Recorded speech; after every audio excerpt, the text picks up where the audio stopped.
ಹೋರಾಟ ಕರ್ನಾಟಕದ ನೇತೃತ್ವದಲ್ಲಿ ದೇವನಹಳ್ಳಿ ಚಳವಳಿದಿದೆ.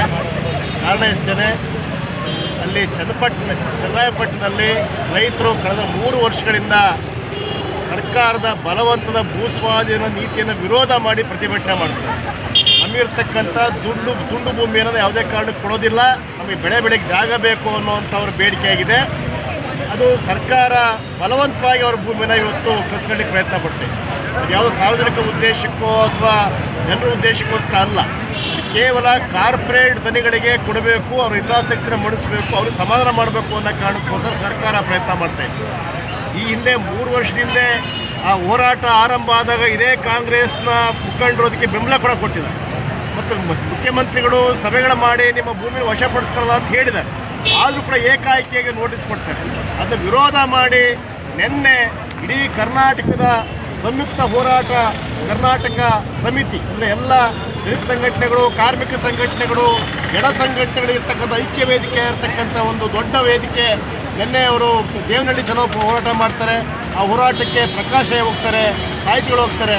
ಅವ್ರು ಕೇಳಿದಿಷ್ಟೇ ಯಾಕೆ ಬಲವಂತ ಭೂಸಿದನ್ನು ಮಾಡ್ತಾಯಿದ್ರಿ ಬಿಡಿ ಅಂತ. ಅಂಥ ಹೋರಾಟಗಾರನ ಏಕಾಏಕಿಯಾಗಿ ಪೊಲೀಸ್ನವರು ಹೋಗಿ ಅವ್ರನ್ನ ಎಳೆದಾಡಿ ಮಹಿಳೆಯರು ಮಕ್ಕಳು ಏನೂ ಲೆಕ್ಕಿಸ್ದಲೆ ಅವ್ರನ್ನ ಎಳೆದಾಡಿ ತಗೊಂಡೋಗಿ ತುಂಬಿಕೊಂಡು ಜೈಲಿಗೆ ಹಾಕ್ತಾರೆ. ಅರ್ಥ ಏನು? ಸಿದ್ದರಾಮಯ್ಯ ಸರ್ಕಾರದವರು ಇವತ್ತು ರೈತ ಪರವಾಗಿಲ್ಲ, ದಲಿತ ಪರವಾಗಿಲ್ಲ, ಮಹಿಳೆಯರ ಪರವಾಗಿಲ್ಲ ಅನ್ನೋದು ತೋರಿಸಿದ್ರು. ಅವ್ರು ಹೇಳೋದೊಂದು ಮಾಡೋದೊಂದು. ಅಧಿಕಾರ ಇಲ್ಲದೆ ಇದ್ದಾಗ ರೈತ ಹೋರಾಟ ಬೆಂಬಲ ಕೊಟ್ಟಿರ್ತಾರೆ, ಕಾರ್ಮಿಕರ ಹೋರಾಟ ಬೆಂಬಲ ಕೊಡ್ತಾರೆ, ದಲಿತರ ಹೋರಾಟ ಬೆಂಬಲ ಕೊಡ್ತಾರೆ. ಅಧಿಕಾರಕ್ಕೆ ಬಂದ ಮೇಲೆ ಕಾರ್ಮಿಕ ದುಡಿಮೆ ಅವಧಿನ 8 ಗಂಟೆಯಿಂದ 10 ಗಂಟೆಗೆ ಏರಿಸ್ತೀವಿ ಅಂತಾರೆ. ರೈತರಿಂದ ಬಲವಂತವಾಗಿ ಭೂಮಿ ಕಿರಾತಿ ನೋಡ್ತಾರೆ.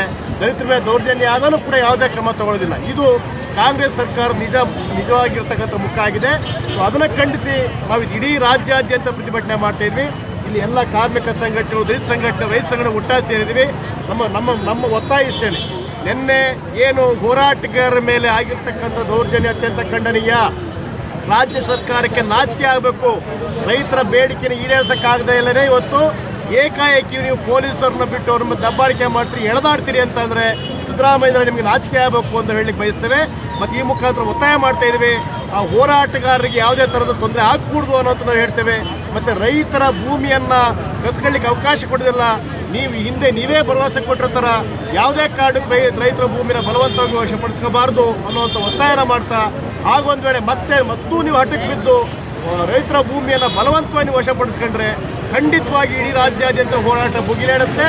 ಯಾವಾಗೆ ಹಿಂದೆ ಕೋಮುವಾದಿ ಸರ್ಕಾರವನ್ನು ಕಿತ್ತೊಗೆಯಲಿಕ್ಕೆ ಈ ರಾಜ್ಯದ ರೈತರು, ಕಾರ್ಮಿಕರು, ದಲಿತರು ಒಟ್ಟಾಗಿ ನಿಂತಿದ್ರು, ಅದೇ ರೀತಿ ಇವತ್ತಿನ ಕಾಂಗ್ರೆಸ್ ಸರ್ಕಾರವನ್ನು ಕಿತ್ತಾಕಬೇಕಾಗ್ತೇನೆ ಎಚ್ಚರಿಕೆ ನಾವು ಕೊಡ್ತಾ ಇದ್ವಿ. ಈ ಮುಖಾಂತರ ನಾವು ಸರ್ಕಾರಕ್ಕೆ ಎಚ್ಚರಿಕೆ ಮಾಡ್ತೀವಿ. ಹೋರಾಟಗಾರರಿಗೆ ಬೆಂಬಲಿಸಿ, ಪೊಲೀಸ್ ದೌರ್ಜನ್ಯವನ್ನು ಖಂಡಿಸಿ, ರಾಜ್ಯ ಸರ್ಕಾರದ ರೈತ ವಿರೋಧನ ಖಂಡಿಸಿ ನಾವು ಪ್ರತಿಭಟನೆ ಮಾಡ್ತೀವಿ.